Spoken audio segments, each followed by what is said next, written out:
periodistas que más está hablando de este tema, la verdad, es la excepción de los que no hablan de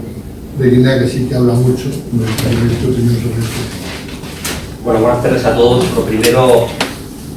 dar las gracias a la universidad, a Fernando por su invitación al embajador y aprovechar este foro y esta oportunidad para tocar también, no solo para responder a esta pregunta de la charla, sino para tocar también el tema importante que acaba de citar este señor sobre el secuestro de estos ecuatoguineanos. Profesor Borges, dices este señor, perdóname. Bueno, primero, mi experiencia en el país, donde entré en el año 97, no tiene absolutamente nada que ver con la que acaba de comentar Ana Camacho, que creo que es bastante anterior.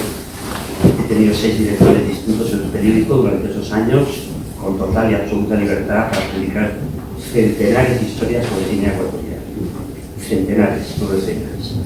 Especialmente sobre casos de corrupción del gobierno de Obiang, de Teodorín, su hijo, y por supuesto de empresarios españoles que han ido a emprender en la Guinea Ecuatorial y que han arriesgado su vida, han perdido sus empresas, sus trabajadores, han sido ingresados en prisiones en Malabo, cuando la vida, han tenido que entregarlo todo a sus socios, impuestos, generalmente Teodorín, y los testimonios de estas personas, por ejemplo, publicados en muchos reportajes larguísimos, de 5 y 6 páginas incluso, recordarás, Ana, en el periódico que era la antigua sección de domingo, que eran largas historias de 5 y 6 páginas, sirvieron incluso los testimonios de estas personas para condenar a Teodorín en el juicio de los bienes mal adquiridos en París hace unos años por blanqueo de capitales y por corrupción.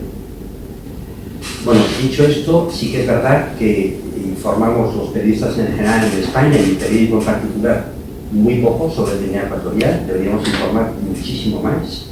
Creo que el país, por lo menos en los años en los que yo llevo trabajando, en el año 97, ha fallado en no tener como tuvo antes a una corresponsal volante como era Ana, que seguía muchos países de África, luego vino Ramón Lobo, que siguió también parte de tu camino y viajó muchísimo por África informando muchísimo. Ahora tenemos algunos colaboradores, Estringe, Naranjo y algunas personas que viven en otros países africanos, que no pueden viajar ni ellos ni nosotros a Guinea Ecuatorial, porque esto es muy importante. Y informamos muy poco a la prensa española sobre Guinea Ecuatorial, pero a lo mejor la mayoría de los que estáis aquí no sabéis que ningún periodista español puede entrar a Guinea Ecuatorial a informar desde hace más de 20 años. El gobierno de Guinea Ecuatorial no da visados para entrar en Guinea Ecuatorial. El caso que ha contado Ana, yo creo que de qué año es, de qué año lo hablas. Pues yo estuve desde el año 84, pues 1994. Estamos hablando de 1994. Yo me atrevo a contar que desde, por lo menos desde el 2000, no ha entrado ningún periodista español en Guinea Ecuatorial con permiso de Guinea Ecuatorial para informar, como informaba ella cuando había permiso y había avisado. Quiero recordar que el último periodista del país que entró en Guinea Ecuatorial a informar fue Juan José Andares, un antiguo compañero y amigo mío, que entró en el país disfrazado de turista y estuvo ahí 30 días jugando su bigote, porque si era descubierto, pues iba a ir a la prisión inmediatamente, y con una serie de reportajes muy largos sobre lo que pudo ver como un turista sin poder entrevistarse prácticamente con nadie, porque no podía informar ni comentar que era un periodista disfrazado del país. Es decir, que el propio gobierno de Guinea Ecuatorial impide no al periodista del país, a cualquier periodista español que entra a la Guinea Ecuatorial a informar desde hace décadas. No dan permisos para entrar a la Guinea Ecuatorial a informar de nada. Pero es verdad que la conferencia que hemos organizado, o sea, en la que estamos participando, tiene una buena pregunta, porque se informa muy poco sobre Guinea Ecuatorial, tanto en mi periódico como en los periódicos españoles, pero sí quería decir que el país, creo que es la única excepción de un periódico nacional importante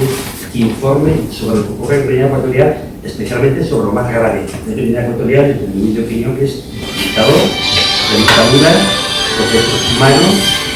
y el constante ataque a la oposición, fundamentalmente en el exterior.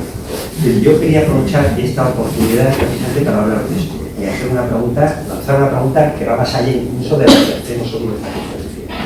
¿Por qué la justicia española no se atreve o no da el paso de investigar los casos de corrupción en Guinea Ecuatorial? Estamos viendo un caso que yo estoy siguiendo desde hace 2 años, he publicado más de 30 historias de los últimos 2 años sobre este caso, muy destacadas por el periódico, tanto en la web como en el papel, un caso flagrante de 4 ciudadanos españoles y ecuatoguineanos, 2 de ellos, otros 2 residentes ecuatoguineanos en España desde hace más de 25 años, con hijos y familia española, que fueron secuestrados en Juba, en Sudán del Sur, en 2019, engañados mediante anuncios, como se engañan a estas personas de la oposición o otras personas contrarias al régimen, ofreciéndose un trabajo, o son viajes de opositores que van allí a buscar ayuda o apoyo económico para su lucha legítima. Estamos hablando de unas personas de un partido legalizado en España por el Ministerio del Interior, que no han utilizado jamás la violencia, que han hecho un trabajo magnífico de unir a la oposición en España contra el dictador, que son engañadas, secuestradas en Sudán del Sur en 2019, entregadas por la policía sudanesa a cambio de dinero y metidas en el propio avión del presidente Obiang. Una táctica que no es nueva, la policía europea ya ha demostrado que hay una sistematización en los secuestros de muchos opositores en Europa y en otros países, que cuando son entregados por países africanos aliados de Obiang, se les entrega y se les mete en el avión del presidente Obiang, se les traslada a Malabo, se les juzga en un juicio militar y se les condena a penas de 60 a 90 años, ¿no? Desaparecen a sus familiares durante años. Resumiendo, ¿qué ha ocurrido con este caso de España? Las familias presentaron una denuncia en distintas comisarías de la desaparición de sus maridos, sus hermanos o sus familiares. Se puso en marcha una investigación secreta por parte de la policía española, súper eficaz, completamente secreta, que nadie conocía, salvo algunos como yo, que estábamos al tanto de que estaba vivo, y nadie más, el juez y el fiscal. Hubo una oportunidad de detener al principal implicado en este caso, que es uno de los hijos de Obiang, Carmelo Obiang, 44 años, casado con una española de Huesca, con una hija española, cuenta del BBVA de 600.000 euros, propiedades en Marbella, varios coches, sociedades en España, sociedades militares en España, vida permanente en España porque viajaba constantemente, y un dato muy importante, secretario general de la presidencia. Se investigó también al ministro del Interior y al director general de Seguridad, es decir, estamos hablando de la cúpula del Ministerio de Guinea Ecuatorial, que participa directamente, según el testimonio de los secuestrados y torturados, en su secuestro y tortura, porque en este caso lo importante es que varios testigos protegidos de dentro de la prisión pudieron filmar e interrogar a los secuestrados y con ese material sacarlos de Guinea Ecuatorial y entregarlo a un juez español. Y cuando la investigación ya estaba en marcha, las pruebas presentadas, testigos protegidos y todo armado, se prepara ya la detención del principal implicado, el hijo de Obiang, diciembre de hace 2 años, se monta un operativo en Barajas, 30 y tantos policías esperando a este señor para que viniera a ser detenido, no aparece. En ese momento el juez había dictado una providencia diciendo que se le detuviera y se le quitara sus elementos electrónicos, el móvil y el iPad. Si recopican a cualquiera de los que estamos aquí, te desnudan, porque ahí está tu vida completa, tus contactos, tus llamadas, toda tu vida permanente. Y ese señor no aparece, y 2 semanas después, cuando la policía, el 29 o 30 de diciembre de hace 2 años, hablo de memoria, comunica al juez a las 12 de la noche que Carmelo Bono ha entrado a España por la frontera, probablemente de Francia, en coche, y que está durmiendo en un hotel del día del centro de Madrid, que van a proceder a detenerlo, el juez dicta una providencia diciendo que no, que se le entrega la querella donde viene toda la información que hay contra él y contra sus colaboradores, el ministro del Interior y el director general de Seguridad, y que busque un abogado en 3 días. La policía cree que es una equivocación, llama al secretario del juzgado, informa de lo que está ocurriendo, dicen que no, que el juez dice que se le entrega la querella. Obviamente cualquier persona sabe que si le entrega la querella este señor va a desaparecer, y efectivamente 5 o 6 horas después, en el primer avión a Malabo, el hijo de Obiang, Carmelo Bono Obiang, coge un avión y desaparece. No volveremos a verlo aquí jamás. Pero esto no termina ahí, porque 2 semanas más tarde, uno de los 4 secuestrados, Julio Obama, 61 años, ex militar español, una de las personas que fue secuestrada, muere en un hospital en Guinea Ecuatorial. Se comunica el fallecimiento de esta persona, y a partir de ese momento pues viene pues, el Parlamento Europeo que tiene que se traslada el cadáver, los jueces tienen que se traslada el cadáver, por supuesto no se traslada el cadáver jamás para hacer la autopsia, y a partir de ese momento vienen una serie de actuaciones que yo calificaría de marcianas, con el pronombre del juez, que resumo en 4 o 5 pequeños datos. Primero, cita declarados investigados por los delitos de tortura, deshumanidad y desaparición. en este caso del muerto de uno de ellos, por videoconferencia. En vez de ser citados en el consulado o en la embajada, como se hace siempre, o en la fiscalía de allí, a través de un link, es decir, se podían presentado ante el juez desde su casa, en pijama. Por supuesto, no se presenta ninguno de los tres, se han planteado al juez. Todo el mundo espera que haya una orden de búsqueda de captura internacional instantánea, como ocurre siempre. Si un terrorista le citas a declarar y no comparece, orden de búsqueda de captura. En este caso, en el caso de terrorismo de esa humanidad, no hay orden de búsqueda de captura, la pide el fiscal, Vicente González Mota, la pide los abogados de los familiares. Se llega a pedir hasta 5 veces esa orden de búsqueda de captura y el juez se niega a darla. El siguiente paso del juez rarísimo es que Guinea Ecuatorial utiliza ya una estrategia la que hizo con Teodorín en Francia, de los bienes mal adquiridos, diciendo que se ha abierto una causa en Guinea Ecuatorial contra estos 3 personas, estos 3 altos cargos, por los mismos delitos.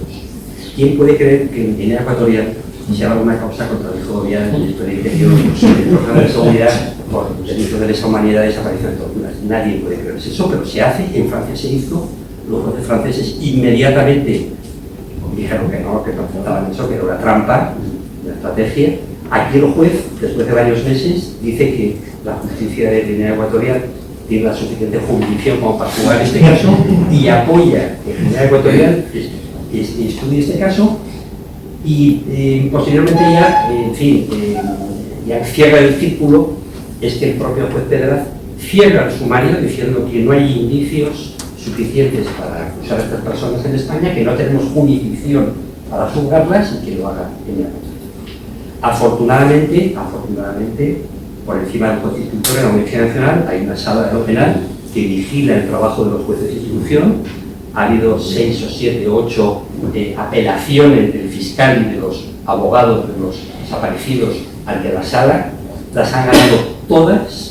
La sala ha obligado a este juez a dictar las órdenes de búsqueda y captura internacional que están vigentes. Estas personas no pueden pisar Europa porque serían detenidas inmediatamente. La sala también ha revocado todas las órdenes del juez sobre el cierre del sumario y estamos ahora en un impasse que no sabemos qué va a suceder en los próximos días, pero que yo espero que la sala vuelva a revocar la última actuación del juez y le obligue a hacer y a poner en marcha las diligencias de un caso que ha cerrado sin haber practicado un montón de diligencias que quedaban pendientes, cosa que el mundo jurídico es inaudito, que cierres un sumario cuando hay diligencias pendientes de actuar que todavía no se han llevado. El juez tampoco ha visto manejo de capitales en que este señor tuviera una cuenta en el BBVA de 600.000 euros traídos en maletines, en billetes de 500, con una persona que la policía ya ha reconocido, un abogado conocido en Guinea Ecuatorial. El propio SEPLAC, el Servicio de Blanqueo de Capitales del Banco de España, avisó al banco y BBVA cerró esa cuenta, que era una cosa flagrante, es decir, era un PEP, que se dice en la jerga bancaria, es una persona políticamente expuesta, es decir, un alto cargo de un gobierno, ese dinero era una bomba, que se iba para el banco, en compliance, de lo que es el cumplimiento. Y en este escenario judicial tan grotesco, tan extraño, tan extravagante, y no va a llegar más lejos porque todavía no tengo pruebas, pues estamos en un caso concreto, reciente, de hace 2 años, de lesa humanidad, de derechos humanos, que aprovecho para contarlo aquí porque la Fundación Nürnberg, entre sus principales misiones, está la defensa de los derechos humanos. ¿Puedo responder yo a la pregunta del embajador de por qué no informamos? Bueno, requeriría otro debate. Yo creo que la información sobre África en los periódicos nacionales en España tiene poco interés, entre otras cosas por el fenómeno de Internet. Hay pocos suscriptores en África, que a lo mejor hay pocos en España y en Europa, obviamente, que quisieran pagar para seguir esa información, por lo cual se considera que es una información demasiado exclusiva para nichos de lectores muy pequeños, es decir, había otras muchas causas, ¿no? Yo no pienso realmente que haya una mano negra desde el punto de vista económico o empresarial que controle a los periódicos para que nos informen de eso, porque en mi caso, por ejemplo, en estos años he tenido otros talleres de libertad para informar de Guinea Ecuatorial de asuntos delicadísimos y gravísimos, Teodorín, Teodoro Padre, en fin, los casos de corrupción con los que apellidos. Es una tarea pendiente, desde luego, para la prensa española informar más, deberíamos informar mucho más. Y yo creo que lo que hay sobre las causas de este fallo de la prensa española pues es muy la línea. No, solo una pregunta muy cortita. A la vista de las evidentes irregularidades que todo el mundo piensa, incluido la sala de la audiencia, es que cabría la solución García Terrijano para el juez Pedraz, o no le va a afectar en absoluto a lo que hará. No, yo pienso que dentro de la Audiencia Nacional, que es un coto muy pequeño, donde se trata de lo más importante de los delitos en España, delitos económicos, terrorismo, narcotráfico, todo lo principal, va a la Audiencia Nacional. Estamos hablando de 6 juzgados, y minuto es post-mortem lo que está sucediendo, entre otras cosas porque lo estamos publicando con muchísimo eco, muchísima difusión y decimos que vamos a hacer hasta editoriales. Cuando se marchó el hijo de Obiang, hicimos un editorial contando cómo era posible que no se detuviera a ese señor. Entonces, prefiero investigarlo durante 2 años y de dictar un montón de providencias donde el propio juez decía que toda esa causa era secreta por la sensibilidad y la importancia del caso de derechos humanos, secuestro, desaparición. Y de pronto se cambia de actitud en 2 semanas sin que el juez en esos 2 años, en ninguno de sus providencias, haya explicado el motivo de ese cambio, porque puede haber habido algún motivo. Los jueces dicen que hablan por sus sentencias y sus autos. Pedraz no ha explicado ningún esto. ¿Qué puede ocurrir? Lo que está sucediendo hasta ahora es una caída importante en la reputación de este juez, porque yo creo que es un caso inédito de 7 o 8 apelaciones distintas en el juzgado de la Audiencia Nacional, que las salas se las revoquen todas. Y los próximos días vamos a ver la octava. Y luego, otro dato también un poco inquietante y llamativo, y es el hecho de que el abogado que representa en el último año a los altos cargos de este gobierno es un ex juez de la Audiencia Nacional y es un juez con una conocida amistad que no ocultan, ¿verdad? Por otra parte, de una forma bastante llamativa cada mañana, en fin, en una de las terrazas cercanas a este órgano jurisdiccional. Muchas gracias.